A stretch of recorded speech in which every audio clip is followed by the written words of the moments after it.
Good morning or good afternoon, everyone. Today we are celebrating a truly important day, the World Water Day. And this year, the World Water Day is about what water means to people, what is its true value, and how can we better protect this vital resource. So what does water mean to me? I am a water person. I'm an aquatic ecologist. But while I was considering this question posed to us all by the United Nations this year, I have actually recalled a book which I had many years ago by Carlos Papignano, a book called A Menina Gotinha de Água. It's a children's book in which a water droplet, a gotinha de água, tells about the water cycle. I hope actually that this book could have been inspiring to you as well. But in particular, I hope that it can be inspiring for your children.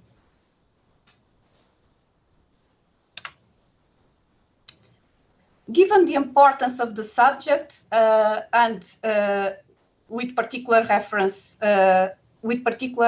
to the importance for the Portuguese, we actually have decided to extend the celebrations to the entire week. As a background, I would like to place the context of the event in relation to the World Water Agenda, which actually is guided by the 2030 Agenda for Sustainable Development, which was launched in 2015, with a statement to end poverty and set the world on a path to peace, prosperity, and opportunity for all on a healthy planet. These are words by Antonio Guterres, the current president of UN in 2020. The agenda implementation process is guided by 17 Sustainable Development Goals, 5 of which are relevant to water, particularly relevant to water. And just to name them, Sustainable Development Goal 6, Clean Water and Sanitation, 11, Sustainable Cities and Communities, 12, Responsible Consumption and Production, 13, Climate Action, and 14, Life Below the Water. Here you can see the program of the week.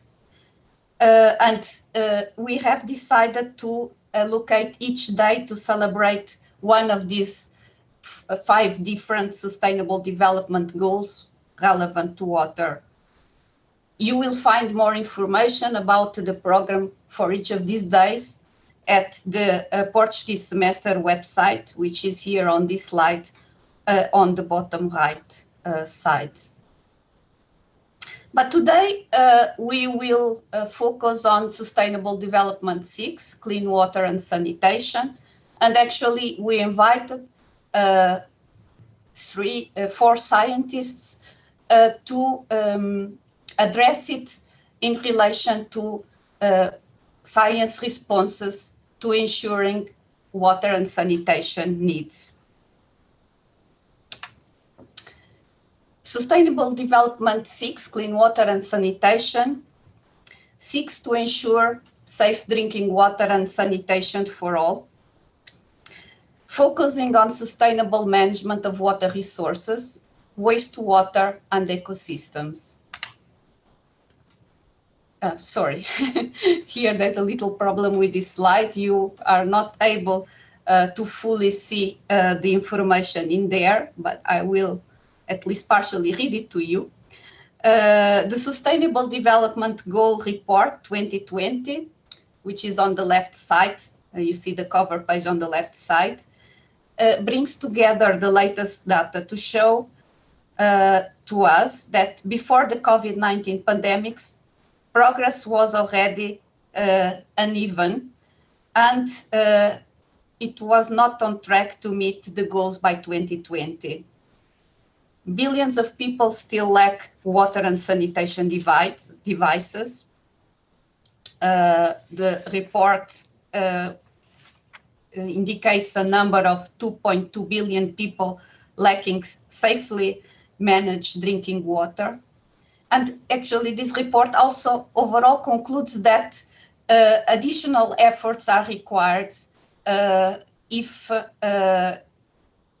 the world will be able, for the world to be able to meet the goals by 2030. With this background, brief background, I would, and before giving the floor to Dr. Ana Malago, I actually would like to launch an icebreaker.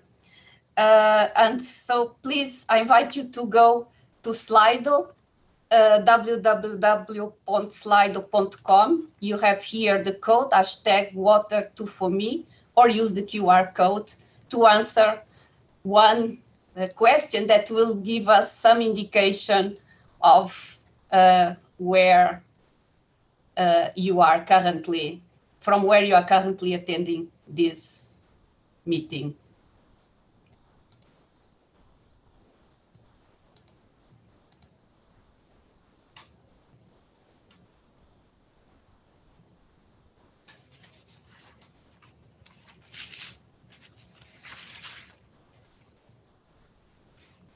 So, Ana Cristina? Yes? Can I start? Just one moment, Anna. Just I will first say a few words about this slide, and then I will introduce you, Anna. Thanks.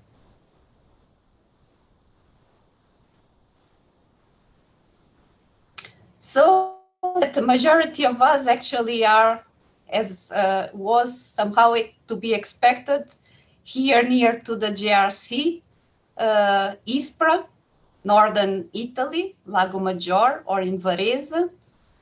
Some of us are lucky to be near to the ocean. I suppose our Portuguese guests and some other colleagues in Portugal. Nice to see at least some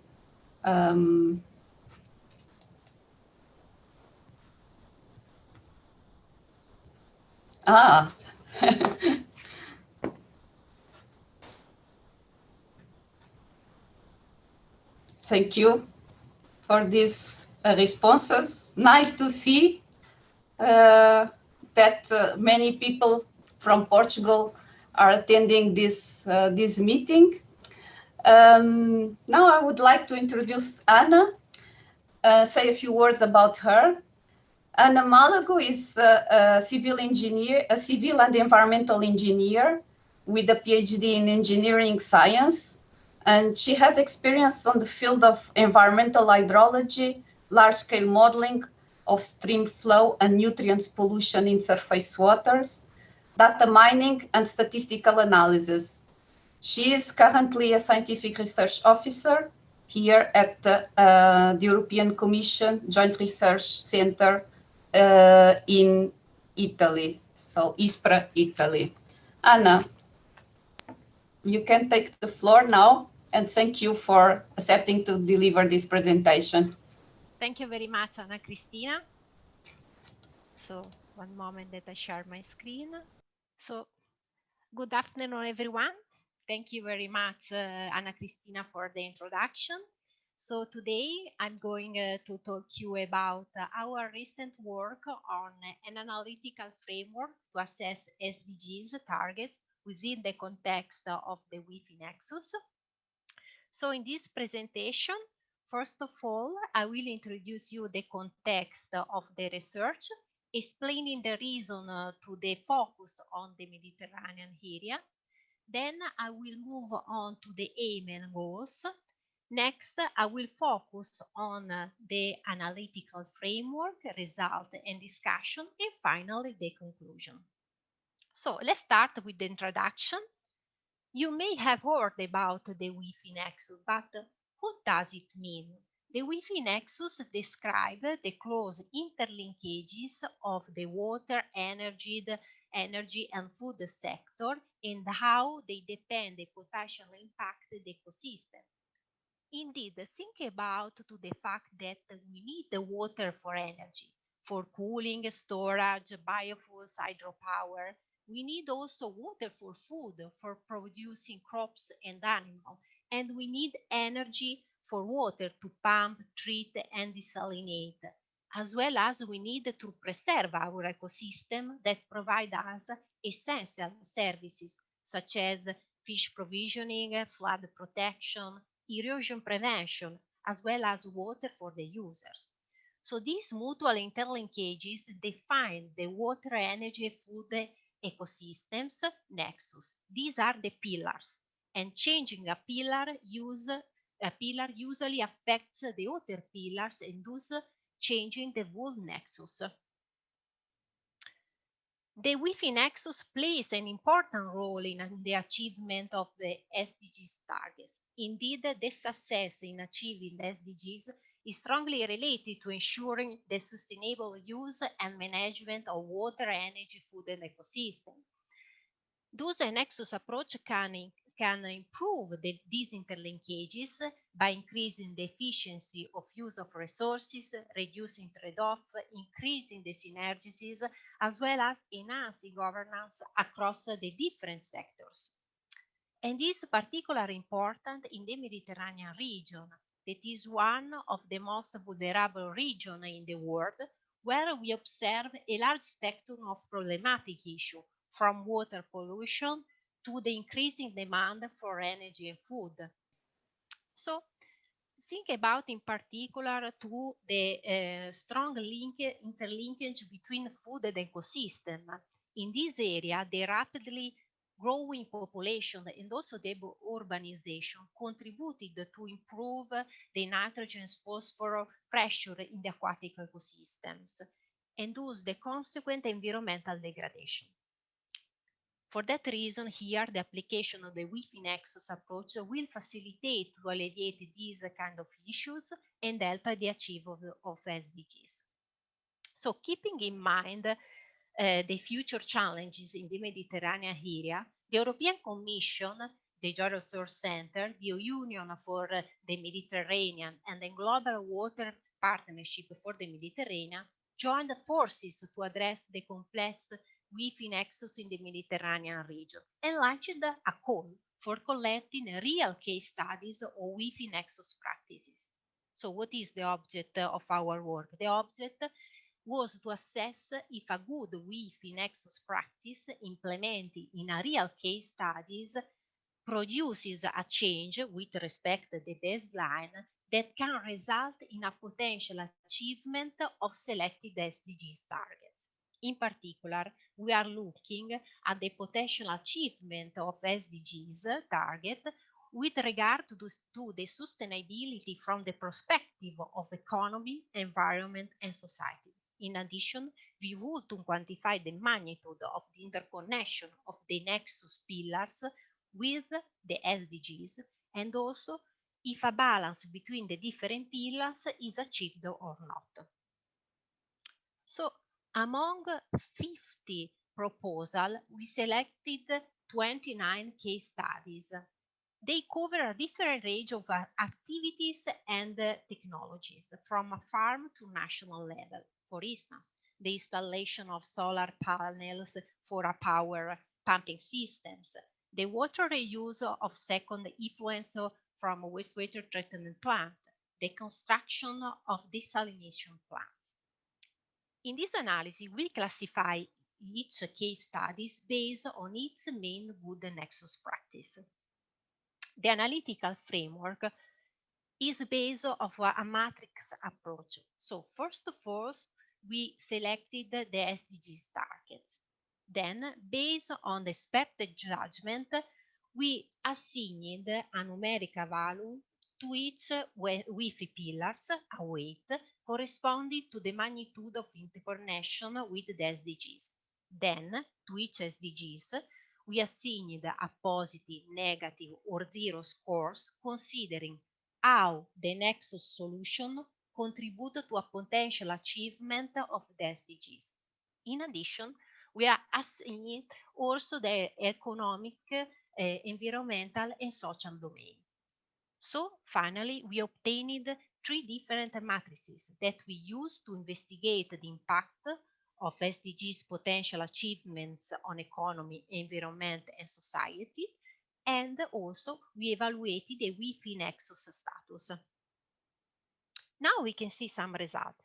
So look at the right, here we can see the matrix plot that show you what is the impact of potential achievement of SDG to the sustainability of economy, environment, and society for the different good nexus practices category. So what we have seen is that the impact on society is significant for the category use of renewable energy for desalination, in particular in southern Mediterranean countries affected by the limitation on drinking water availability.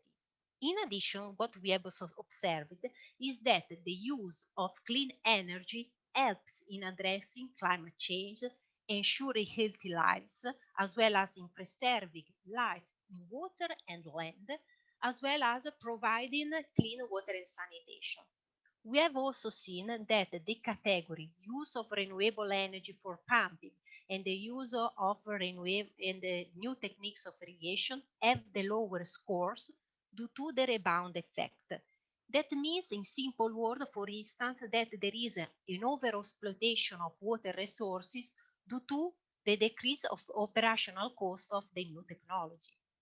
Finally, what we have observed is that the category wastewater reuse, if not supported by the renewable energy sources, has low economic, social, environmental impact, beneficial impacts due to the huge amount of energy with accompanying greenhouse gas emission. Now we can see the result in terms of Wi-Fi nexus. In the right, we can see the polar chart, and each quarter of this cycle is a measure of the overall interconnection of SDGs targets with on WEF pillar. So what we have seen is that there is a strong interconnection in the category use of renewable energy for desalination and use of renewable energy in wastewater treatment, highlighting again that the insightful role of SDG 7 and its influence on all other SDGs. However, in addition, we have seen that the water pillar in all the categories scores the lowest value because the case studies generally focus their attention on a specific sector, for instance, agriculture, without investigating the effect of the use of the water in the other activities. This happened also for energy. The nexus in on all other Wi-Fi nexus category are less sustainable, mainly due to the difficulty in achieving many SDGs targets related to the environment. So in conclusion, what we can say? We can say that the analytical framework is able to identify and balance both strengths and weakness of the good nexus practices and give an overall picture of the current situation of the Wi-Fi nexus and SDGs impact, in this case in the Mediterranean region. Also, there are some limitations. In fact, for instance, there is not feasible to track the progress on the SDGs achievement. In addition, we have seen that to achieve the highest positive impacts on the three domains, economy, environment, and societies, it is necessary to ensure that both people and ecosystems benefit from the achievement of specific targets like SDG 6, 15, 7, and also 13. We have also seen that the strongest interconnection between SDGs and Wi-Fi nexus are present in the categories of renewable energy system. In the end, we would also highlight that the complex links between the four nexus pillars need to be systematically integrated into a project design and or also evaluated using a more holistic approach. Last but not least, we would say you that this work is a part of the Wi-Fi Med Atlas, and in this book you can find all the real case studies described in more interactive way. So thank you very much for your attention. I stop. Thank you, Anna, for this nice presentation. So thank you again, Anna. Before we move into the next presentation, which will be by Dr. Jaime Fernando Baptista, and before I introduce him, I again invite you to go to Slido.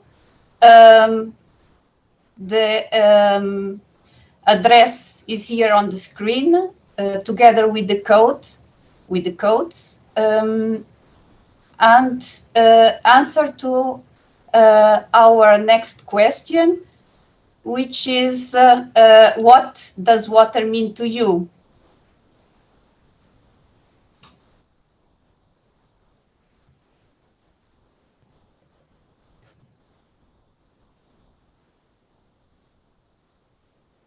Interesting results to see that are quite emotional, with life coming up as absolutely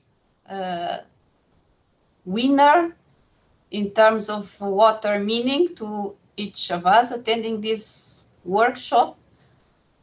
Joy and one more objective.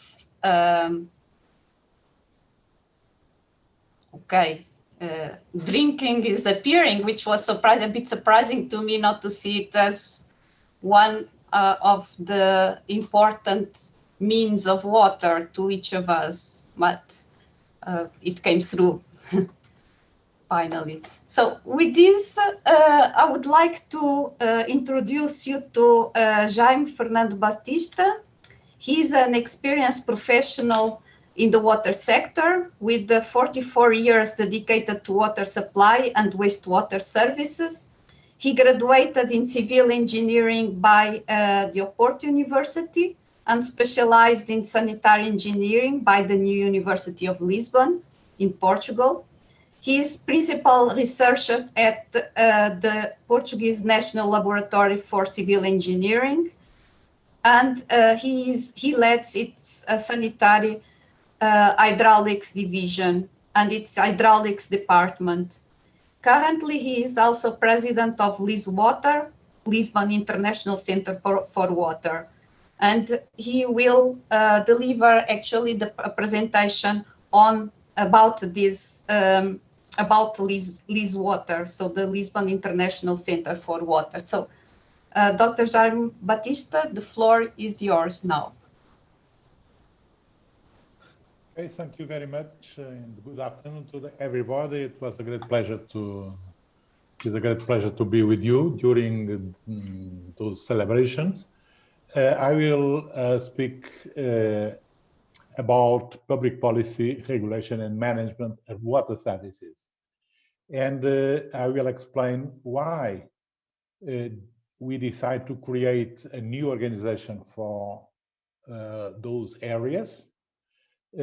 What is exactly that organization, and what are our main targets and scientific issues we are approaching with these initiatives. Starting, why we create this new organization? Well, we all know that we have the perception that the need of the countries for improving water services, and we saw from some data from Anna. And water and those services are nowadays a priority for humanity, as was shown also. And since 2015, with those Sustainable Development Goals, there is a lot of pressures over the countries around the world, the 200 countries around the world, to improve those goals, and namely strategic goal 6 on water. It is important by itself, but it's important because in some way that goal can influence all the other goals. In some cases strongly, in other cases not so strong influence, but anyway, they are water is important. It's cross-cutting. It's important for all the other. And that's why a lot of international documents start appearing, suggesting how to achieve this. And the Lisbon Charter, which is a chart from International Water Association, approved in 2015, exactly the same year, and translated in many languages, try to give a recommendation about how to improve in our country public policy, regulation, and management. The figures that Anna presented to you, let me just tell you in a graphic mode. More than 2 billion people still do not have safe access to drinking water. That means exactly what you see in the image. And if you think water, drinking water is absolutely essential for everybody, we are seeing that almost 30% of the population needs to find water by themselves. And we know that more than 4 billion people, more than half of the population, still do not have safe access to wastewater services. They need to take care by themselves. The society was not able to provide them with those basic services. And more than 6 billion people, 80% of the world's population, reject wastewater and excreta in an environment without treatment. And that means that impressive figure, okay? And even 2 billion people are affected by water stress, which means that, which is a big problem because everybody needs water. But if you think about next 30 years, this red area will double. And those pictures can show us how important this is.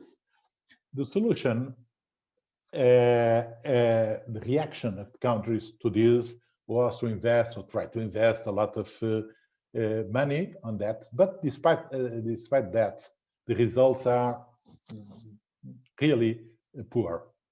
And one of the reasons is because governance tools are weak and fragmented in many countries, with inadequate political, institutional, management practices and processes. And the problem is that water, in fact, is largely a governance problem. Not so technical.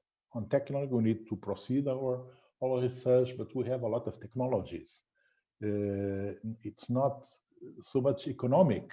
The money is somewhere, but it's governance. And if we can improve public policies, regulation, and management of those water services, we are doing the right way.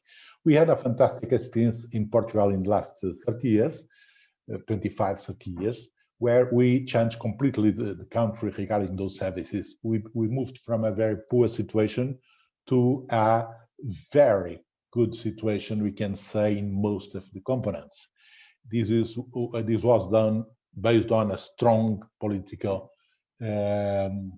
priority to the sector, a good policy, regulation and management, and we made the way, that difficult way, and now we are in the, let's say, the group of the best countries with best services across the world. So we are prepared to share that with many countries. The second question is, what is exactly Liswater? Liswater appears as a non-profit association created by all the relevant water stakeholders in Portugal. I'm speaking about on research, but also on water services, the state-owned companies, the municipal-owned companies, and private companies, all them together, created this center, and also the Portuguese Water Partnership, trying to focus our attention to that public policy, regulation, and management issues. And we are speaking about water service, that means water supply, wastewater, and stormwater. Our vision is try to contribute to change the world through better water governance. And the approach is to focus on those three areas. And when you speak about those three lines, inside those three lines, we have a huge amount of problems to solve. So what we are doing in Liswater is try to absorb and develop the best knowledge on that. And this is very important, transfer that to decision makers, professionals, market, and the society, because there we have a gap, we have a problem in general. So our activities are here, and you can see from the picture. Our main activity is to develop knowledge and innovation on public policy, regulation, and management of water service, but the other four areas are to transfer that to decision makers, to transfer that to professionals, to the industry, to society, different methodologies to transfer that, but it is essential to guarantee we achieve that goal. So the users of those works are governments, policymakers, public administration, development banks, agencies, but also water utilities and professionals in the sector, but also the industry that works for the sector, and society for sure. They are the users of those services. And it's really impressive. I can tell you that in 1 year of activity, we are now in Europe, in Africa, and South America with several huge projects helping maybe 25, 30 countries to improve policy, to improve regulation and management. And what that means that area needs a lot of attention. We have an ecosystem, not only with those main founders that I told you about, but many others that decide to support our projects, and some of them international, as you see, which is very good to have more than 100 utilities saying, yeah, we support you because this is important. The last question is, okay, what are, in our view, the priorities, challenges we need to face? We need to face 4 challenges. We need to have more effective services, more efficient services, more sustainable services, and create more value from this sector. And in each one, we need to think what are our targets. The first one, effective. The effect means to provide those services to the population. There we need still invest on physical accessibility, which is the basic one, but also in continuity and reliability. That means 24 hours a day with water supply, not only with 3 or 4. Water and wastewater quality, a lot of work to be done on water quality side for drinking water, but also in wastewater and new pollutants and so on. But also safety, resilience, climate action.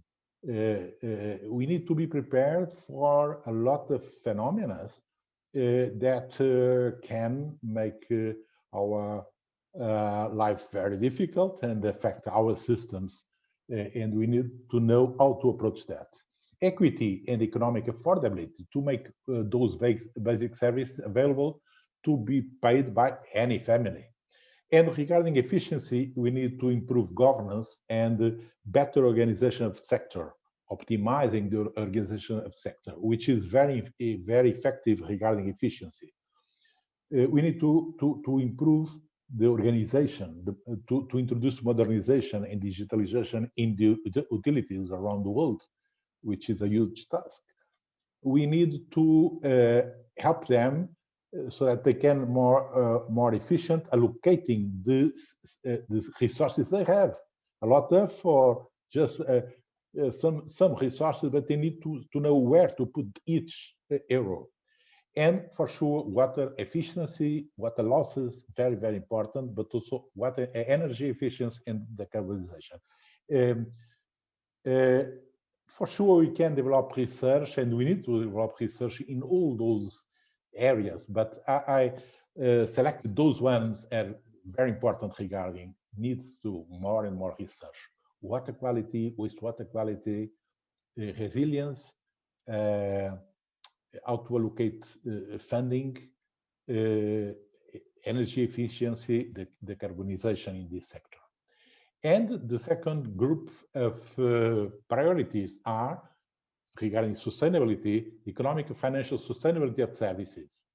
The infrastructure sustainable service, that means asset management, huge amount of infrastructures, use and recovery resources, circularity, human capital, and information management. Last one, how to create value for this: business and economic valorization, environmental and territorial valorization, transparency, accountability, ethics, and social valorization. If I can select a few topics with a huge need of research is asset management, circularity, information, and social aspects related with water.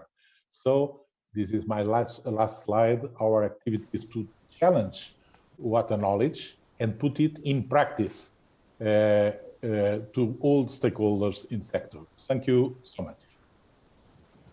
Thank you, Jaime, for this very interesting presentation.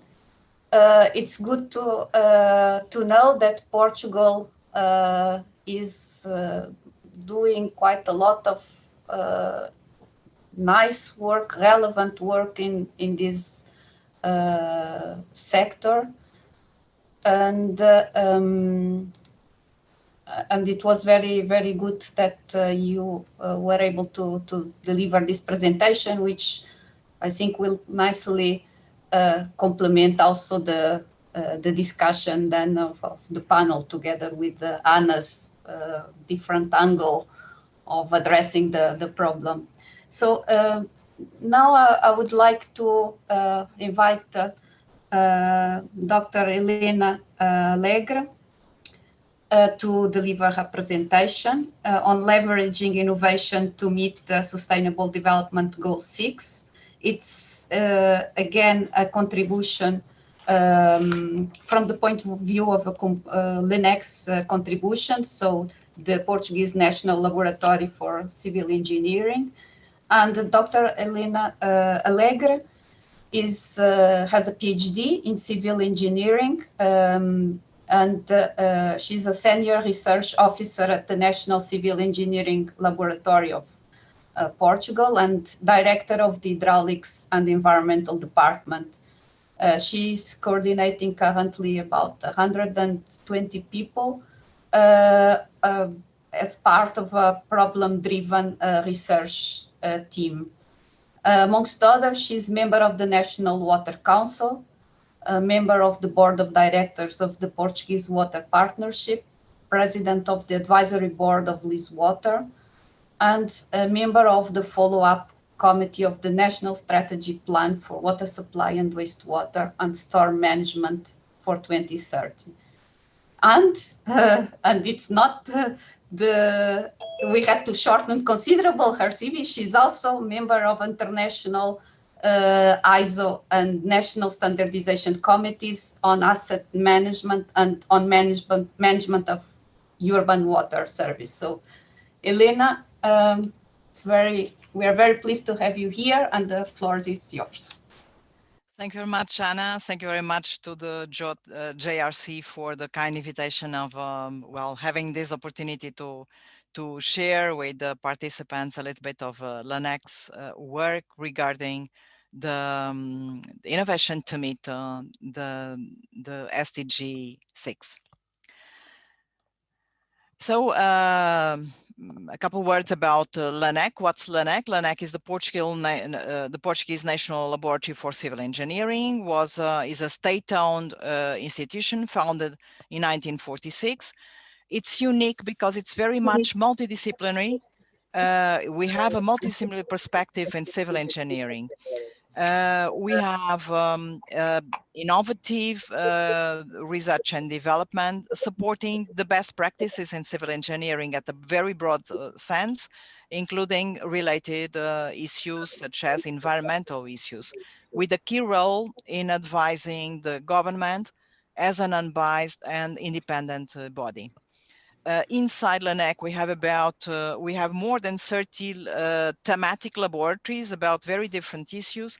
We have about 600 persons comprising about 100 permanent, highly qualified researchers and about 130 research grant holders and trainees. Our domains of activity include hydraulics and environment, the department I am in charge of, buildings, structures, transportation, materials, concrete dams, scientific instrumentation, geotechnics. So among these areas or domains of activity, the hydraulics and environment department or domain is the more closely related to the SDG 6, naturally, since we are talking about water.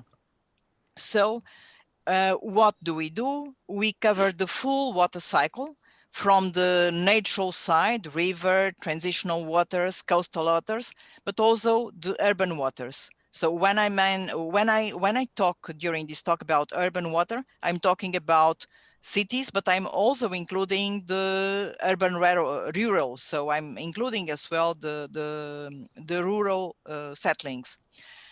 We address also water quantity and quality, including the ecological quality of the water. And we also address water uses by human activities, addressing the water problem, the water itself, the hydraulics and the water quality, but also the structures, the related structures, the supporting infrastructures, and the relationship between the water and these infrastructures. If we look at our strategic lines in the hydraulic and environmental domain, we have 5 main strategic lines. One is directly related to hydraulic infrastructures, another one with environment and aquatic systems, the other one with risk management and safety. The fourth one is urban water, so cities in broad sense, water in cities. And last but not least, information technologies apply to water and to the environment. I'm now going to focus on the activity of the urban water domain, again, because it's the most directly related to SDG 6, although there are some of the others, as we are also talking about the ecological quality of the waters, of course, in the other areas that are also relevant work. But anyway, the most important is urban water, so I'm going to focus on it. When we talk about SDG 6, it's important to understand that this SDG really requires acting for change. And in what areas? What is needed in order to meet sustainably the objective 6?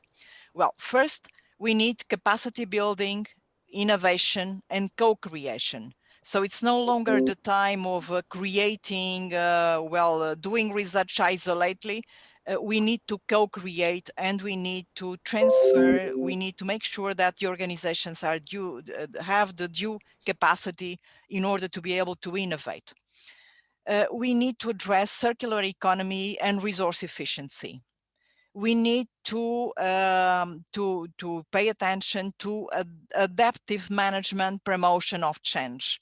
So we cannot just start from where we are to a new reality, to a new aimed vision.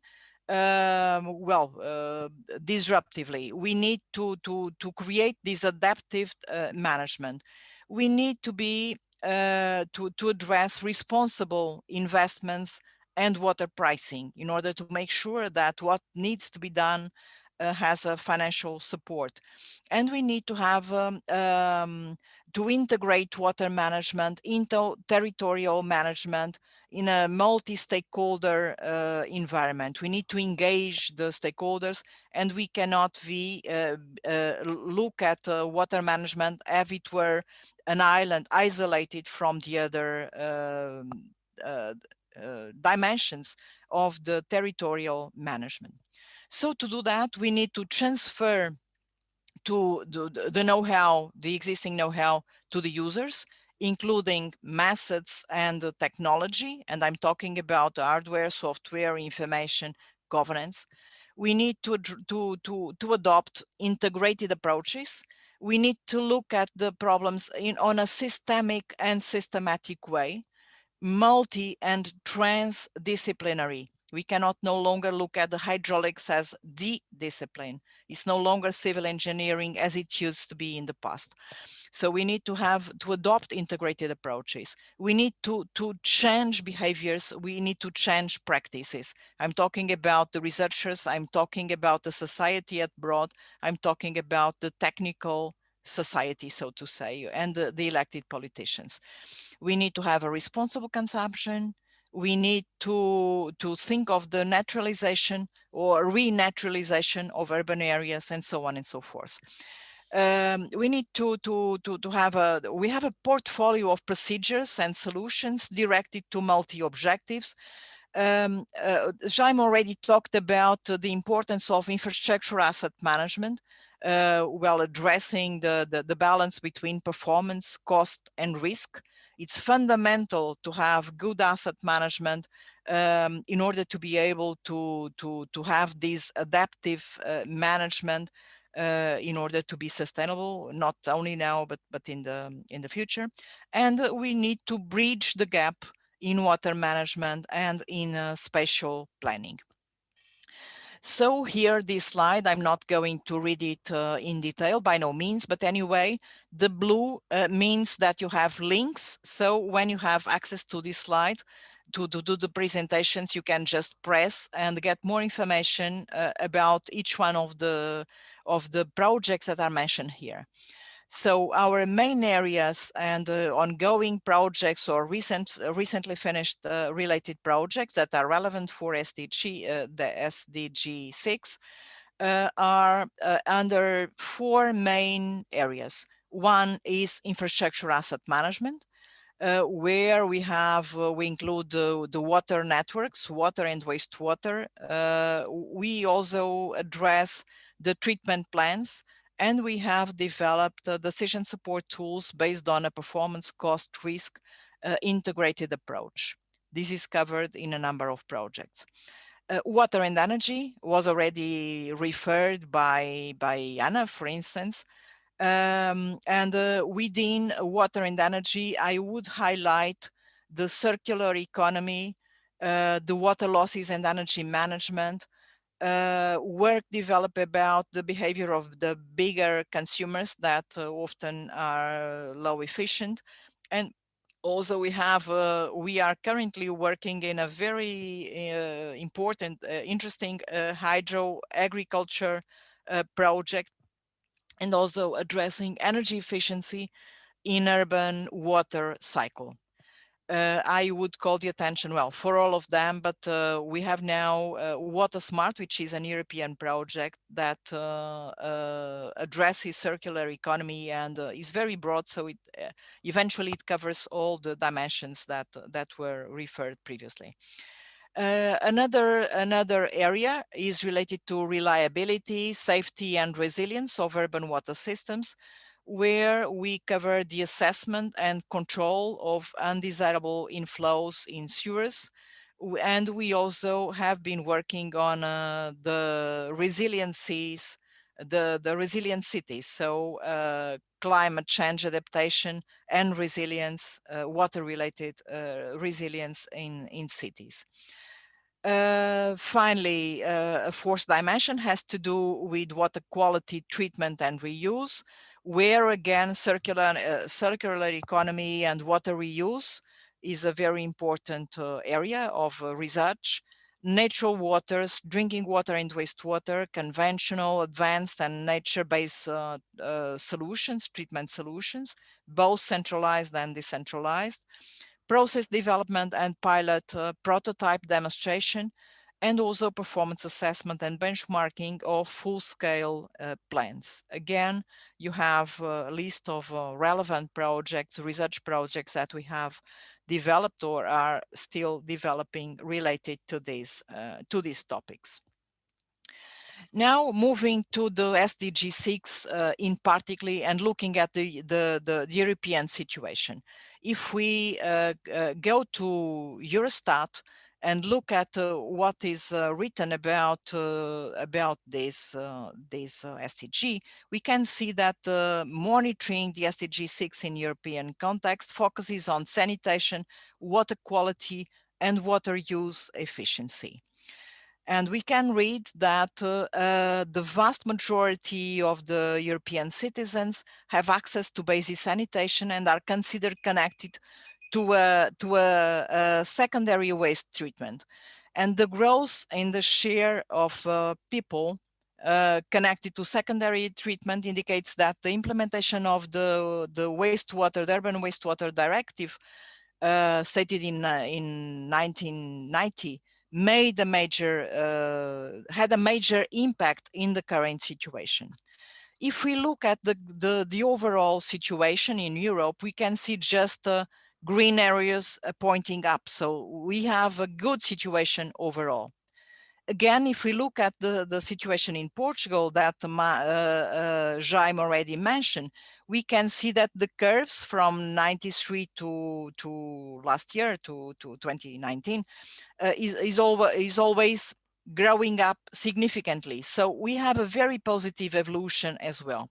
And again, when we look at the report for Portugal, we see just the green leaves all around. So we can see that we are very good. These are very good news, but I had just mentioned that we had a lot of challenges. And because everything is apparently very good, when we look at the strategic priorities in Portugal with regard to the strategic development goals, we see that SDG 6 is not there. And so from the 11, 12, 13, 14 that are related to water, only the 13 is considered, which is the climate action, and not so much related to water. So this means that politically, because the situation is perceived as good, we tend to hide the big challenges ahead of us. And this is a danger, and we need to be well aware that we cannot afford lack of strategic planning for circular economy, carbon neutrality, and adaptation to climate change. This is still a problem, not only in Portugal, but all over Europe. There are still lack of strategic planning for to properly address these major challenges. In Portugal, the ongoing strategic plan under development in a group that is chaired by Jaime is a must not miss opportunity to properly address these issues. LNEC plays a major role in developing new knowledge, in leveraging innovation and by co-creation and capacity building, and advisory on public policies, regulation, and standardization. So I would invite you to visit our website and our project's websites, and stay tuned for the 23rd and the 25th of March, under this Water Week, to explore the Portuguese Water Hub, showcasing LNEC's project. So thank you very much. And of course, I'm available for the discussion. Thank you very much, Helena, for this very nice presentation. And for giving us this overview of recent and ongoing projects. As you just said, all those interested can also visit LNEC to find more details about these projects, but also will, in the context of the next day celebrations, show showcase some of your projects in relation to the related relevant sustainable development goals. So also, in case if you are interested, visit also the Portuguese semester's website, where you also find some specific description about these projects. Very good presentation, a lot of food for thought for to feed into the following discussion. Before we go into the panel discussion, I would like to introduce you to our guest panelist, which is my colleague and head of unit, Jan Martinsson. And just a few words about Jan Martinsson. He holds a diploma of marine science obtained at the University of Otago in New Zealand, and a PhD in molecular biology and immunogenetics obtained at University of Cologne in Germany. And he has his research activity in the JRC has focused on the transfer of applications based on genetics and genomics to fisheries policy and governance. He is currently the head of the Water and Marine Resources Unit of the Sustainable Resource Directorate at the European Commission Joint Research Center. So Jan, thank you for accepting this invitation, and the floor is yours to tell us about the unit research and how it contributes to the goals of the UN Sustainable Development Goals, in particular Sustainable Development Goal 6. Thanks. Thank you, Anna Cristina. A warm welcome to all of you. It's great to be together with you. It's really still strange and takes some getting used to see suddenly that you enter sort of my house. I'm obviously at home as you, Helena. So it's really visiting each other. So it's perfect. Yeah, so as Anna Cristina already said, I'm the head of the Water and Marine Resources Unit. I would like to thank all the speakers for the excellent talks that have been given. And Helena, obviously you referred already to many aspects that we are addressing here within our unit. We are about 100 colleagues, and we, as part of the Joint Research Center, which is the scientific arm of the European Commission, support the whole EU policy realm, referring to freshwater as well as to the marine realm. And very importantly for me is we more and more actually try to integrate the two. I mean, obviously, when we think about freshwater, about scarcity and also surplus, for example, about quality of water, we cannot separate this from the marine realm, particularly when it comes to water quality. Whatever ends up in our freshwater system sooner or later will end up in the oceans. Right. I mean, the World Water Day, it's really important. And today the UN put a lot of emphasis on the importance of getting access to clean water.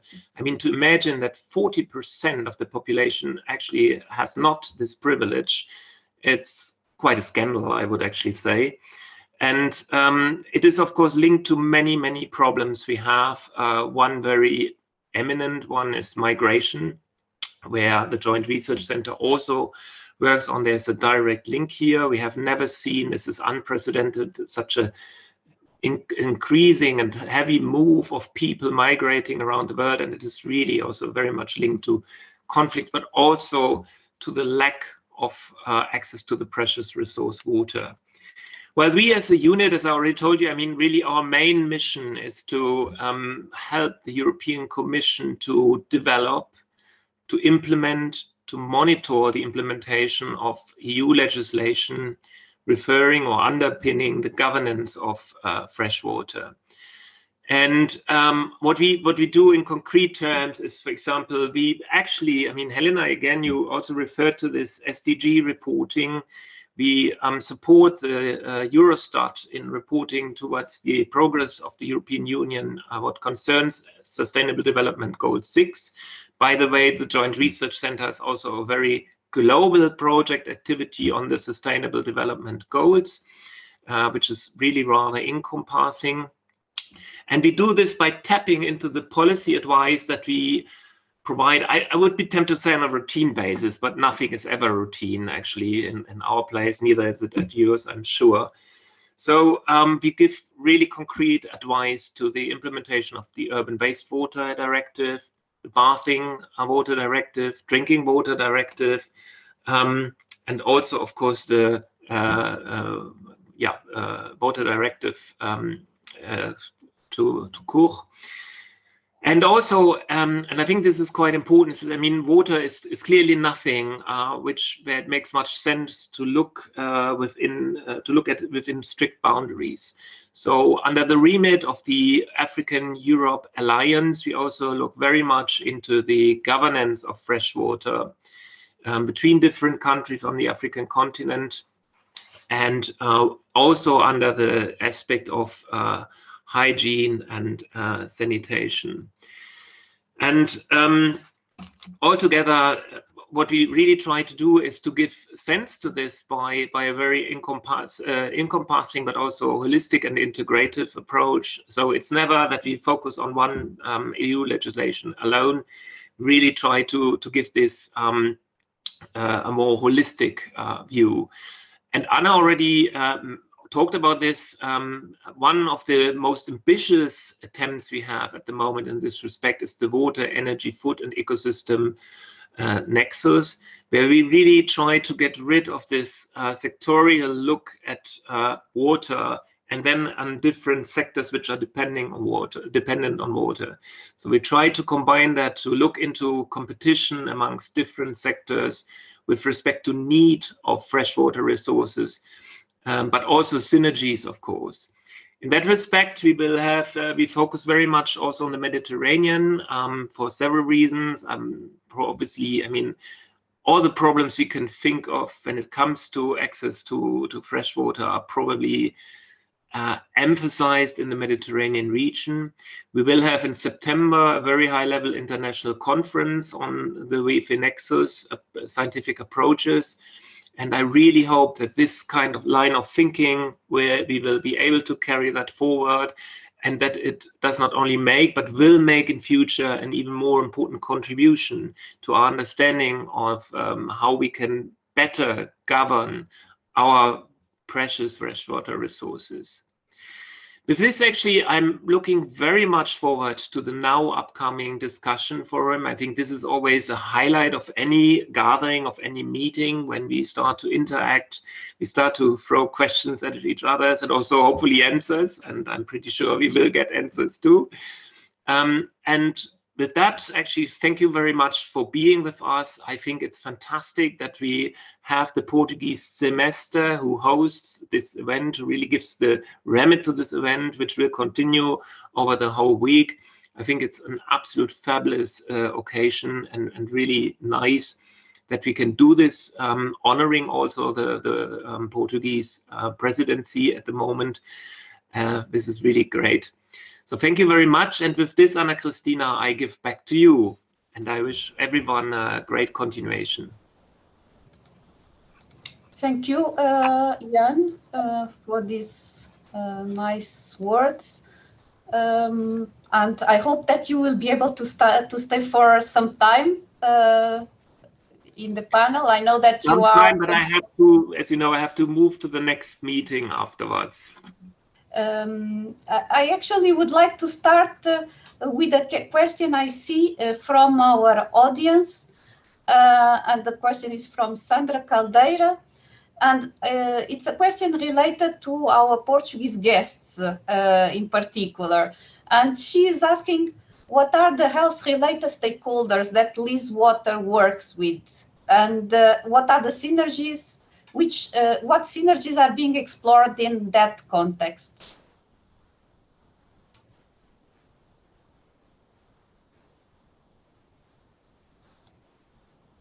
If Helena or Jaime could address. Yes, can you repeat the very first beginning of the question? What are the health-related stakeholders that Lease Water works with? Yeah. Okay. Helena, would you like to start, or I can start? As you prefer. Okay, I can tell you that when we speak about water supply sanitation, health is everywhere. The links between those services and health are very strong. In general, we can see in the books that if you put $1 or euro in water and sanitation, you can have 6 or 7 euros in health benefits. So it's huge, not only because water is to drink, but also because sanitation will pollute our environment. So one of the supporters of Lease Water is exactly the General Directorate of Health in Portugal. And with them, we need to reinforce the partnership, developing or increasing the knowledge about the impact of the water supply in health and also the sanitation on health. And you have a huge area to develop. What happens, not only in Portugal, but in many countries, and this can be a difficulty, is that you start having, in Portugal, you have 1 million data per year, new data, validated data, which is a huge, rich information about water services. Everything, including about 2/3 are water quality parameters. That means you can combine that with information from the epidemiology sites. And there you can find difficulties because that information, epidemiological information related with waterborne diseases is hard to find, not only in Portugal, but in many countries. But we are working in the way that we can improve that, or they can improve that, and they can cross with our huge rich information about all details of water quality. And to understand, when we drink a glass of water, do we have something that can, in some way, in long term, have an influence on health or not? But also in short term, if we have diseases in that place, in that moment, we can make a link with water if it's a waterborne disease. So they are there, and from my opinion, health experts and health organizations are, let's say, one of the most important partners if you want to work on water and sanitation. Some people say that one of the big advances on health area was the creation of 100 years ago, a little bit more, of the water supply and sanitation services. Okay, that means the importance we have there. May I complement with some other components? Is it okay? May I? From my side, perfect. Well, if nobody replies, let me take Well, I know that the address was specifically related to Lease Water. What are the stakeholders that Lease Water has on board? But anyway, I'd like to take the question slightly more broadly. So what I want to say is that when we are talking about countries that are progressively more stressed in terms of water, we have to more and more use alternative sources. We need to increase the percentage of reclaimed water, so water that treated wastewater. We need to use well, rainwater. We really need to use alternative water sources, but we need to use them safely. But when we all of us know that, so we have health protection barriers, and we need to have appropriate risk management approaches in place. But we need to do that wisely, and the health related organizations and people, stakeholders, need to be part of this process. because we can not either take high risks, unacceptable risks, not be too conservative. Let me just give you one example. Sometimes we have, at least in Portugal, sometimes the health authorities, they tend to be too much conservative, for instance, with regard to the use of reclaimed water, with treated water for other uses, forgetting that the water that is currently used is far more polluted in many instances. So they sometimes they tend to be really, well, they want so much of safety that they promote the use of water that is less safe at the end of the day. So this balance, this cooperation between those who are producing reclaimed water and those who are the authorities that are going to authorize, we need to have a good link. We need to know that we are all rowing in the same direction, so that we have a balanced solution, a reasonable solution that makes sense, and that ultimately really is for the good of the society at broad in the long run, now and in the long run.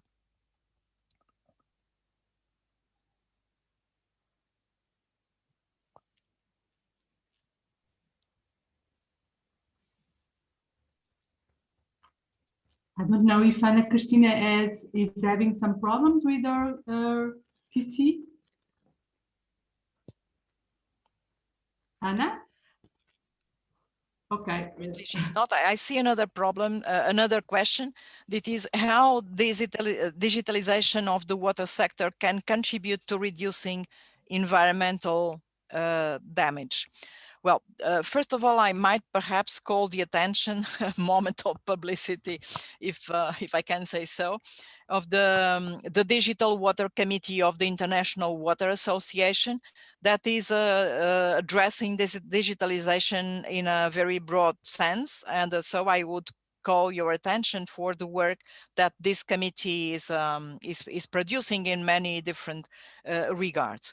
So digitalization can really is a process that is very promising in this area from many different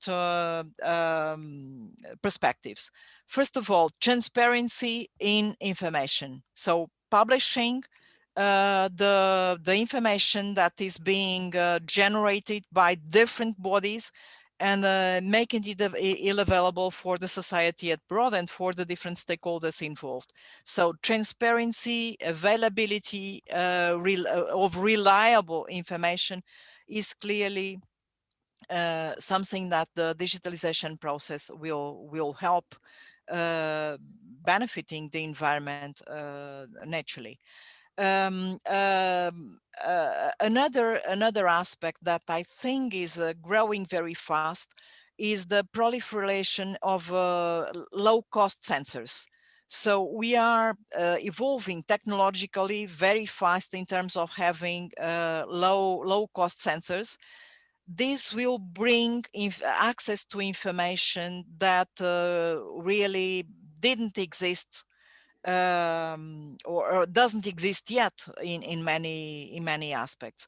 And so if we again have a broad perception of or broad approach to this, and if we are able to combine the different sources of information, taking the benefit of these low cost sensors that may be, for instance, supplied in terms of energy by micro energy, micro power, micro turbines that are installed in the flow of the pipes or the creeks or the river or whatever. But so these sensors may be supplied easily using the energy that exists locally. This another example of what digitalization process can bring. Really, to me, integration of the different sources of information in order to allow for a well-based decision-making process, and transparency are perhaps the most important aspects that I would stress in this context. It seems that Ana Cristina is having some problems. Thank you very much, Helena. I would like to give also the floor to Ana Malago, please. We have, I'm here backing up. So we have a few questions for Ana also. Okay. What do you think if the methodology you have developed can play a role in the dialogue between sectors aiming to attaining the SDGs? Yes, thank you very much, Luisa, for this question. So we think that our proposed methodology can help to reinforce or create a dialogue between the different sectors, for a simple reason that our approach, as you have seen, is very simple and can easily apply at different spatial scale. So those involving different stakeholders, from local actors to regional, as well as until national policymakers. So in this sense, I think we can reinforce this dialogue, absolutely. Luisa, can I make a comment, additional comment to this? Yes, please, Jaime. Yeah, Yes, please. regarding Anna's comment, I enjoyed very much the presentation from Ana. It's really an important issue. Let me tell you what we are doing here in Portugal. We are working at two levels: sustainable development goals at national level, but also at local level. So we have a huge work preparing the new strategy at national level for 10 years for the sector. And one of the 20 targets is exactly what you refer. That means to have the link between XCG 6 with the others and be able to, through that, to increase the connection between the actors of the water services to health agencies, many others on city management and so on. So this SDG 6 will be crossed with all the others, 16, trying to measure the strong or not so strong influence, and with the evolution of the sector in the next 10 years to understand what is the impact in the other sectors. This is the first level, and that's why I'm so interested on your work also. The second one is sustainable development goals is not only for government, national governance, it must be applied in the field. That means it was created in Portugal, a second project, let's say. The name is ODS Locais, SDG Local, and for that, we are involved on this project also. And we are inviting the municipalities. In Portugal, they are more or less 300. And we are inviting them to be part of that project so that we can apply at local level, or they can apply at local level, that philosophy, and reports the advances they can have in the municipalities regarding this or that aspect of SDGs. So this combined approach, national, local, it's very important, and that view of XG 6, but also the impacts in one direction and the other direction with the other. For instance, for health, you can have a strong link of influence from water to health, but it's also possible to have a more weak link between health and sector. And this is true for many others. For cities, for instance, we have a strong link between water and cities, but what is done in city side has a strong influence in those services. So we made the identification of all those links. We know exactly what this target, the SDG, has influence on the other and the opposite, and we will try to monitor the evolution of that impact according to the evolution of SDG 6, and for sure also the evolution from the other side as SDG. That's why I would like to understand better in more detail your work. And I will try to do that. Thank you, Jaime. I think these to address locally the problems are quite important. I think this can be connected to one of the questions in the chat that is from Sandra Caldeira, the other president of the semester. What the question is, what can be done about leakage in all distribution water networks? It seems that Rita wants to intervene also. Rita? Can you hear me? Anna, finally. No, just checking. Go ahead, Rita. Sorry for leaving without any notice, but just to say that I'm back. Rita, please. Sorry to interrupt. So, would you let I reply to what can be done about the linkage, about this question, or?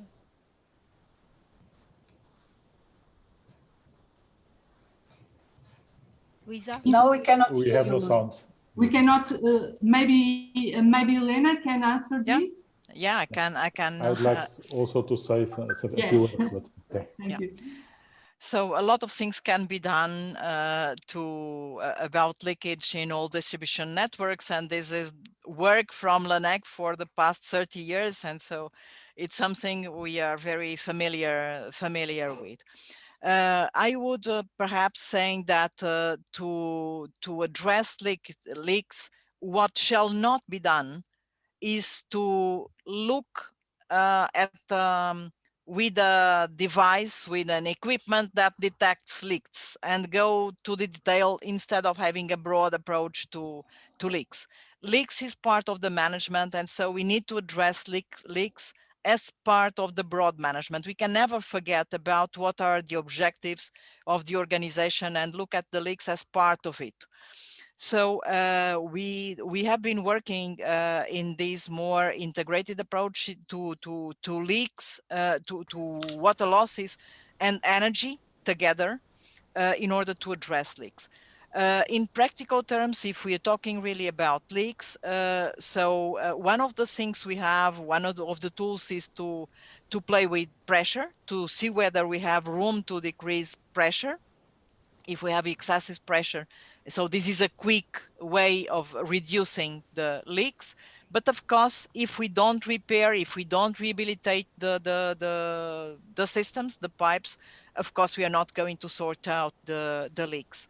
Again, we are talking about health.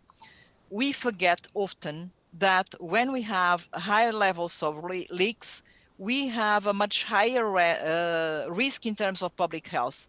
Why? Because whenever the supply is interrupted for whatever reason, if there is a repair or whatever, then the pressure outside is higher than the pressure inside, and you're going to have intrusions, and you're going to have waterborne diseases related to leaks. And for instance, this health dimension is often simply forgotten. So leaks are related with energy. We often forget, for instance, that when we have to reduce the pressure, we tend to put a pressure reducing valve instead of looking whether there are an alternative way of supplying, an alternative point of supply that has more energy or less energy. So we need to look at the leaks and the energy all together.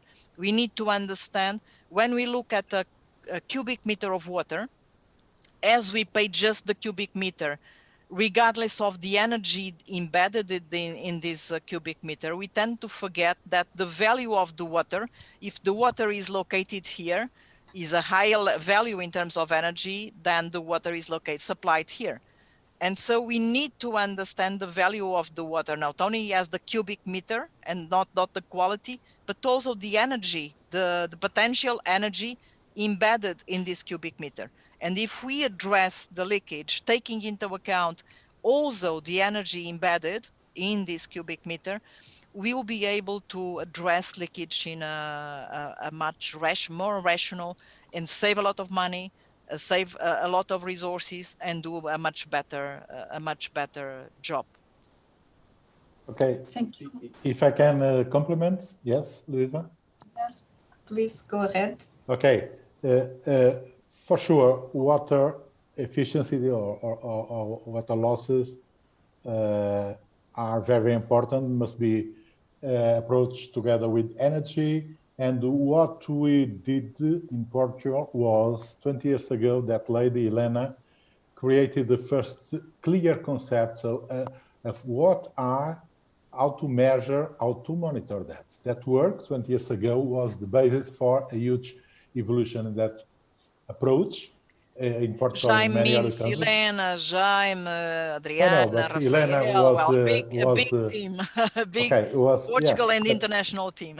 But Helena was led that project, and with that project, all the clarification about what are water losses, how to measure that, how to monitor that, what are the targets, started the work where that approach was included in the regulatory approach in Portugal and many other countries. What that means, a lot of sound information start appearing, and it is possible since 15 years ago in Portugal, and it's done every year to measure in a correct way for each utility that those water losses and or non-revenue water or both, and to compare between them, but make benchmarking to see how far they are from a target. This is something current with us. We have 15 years of monitoring on that.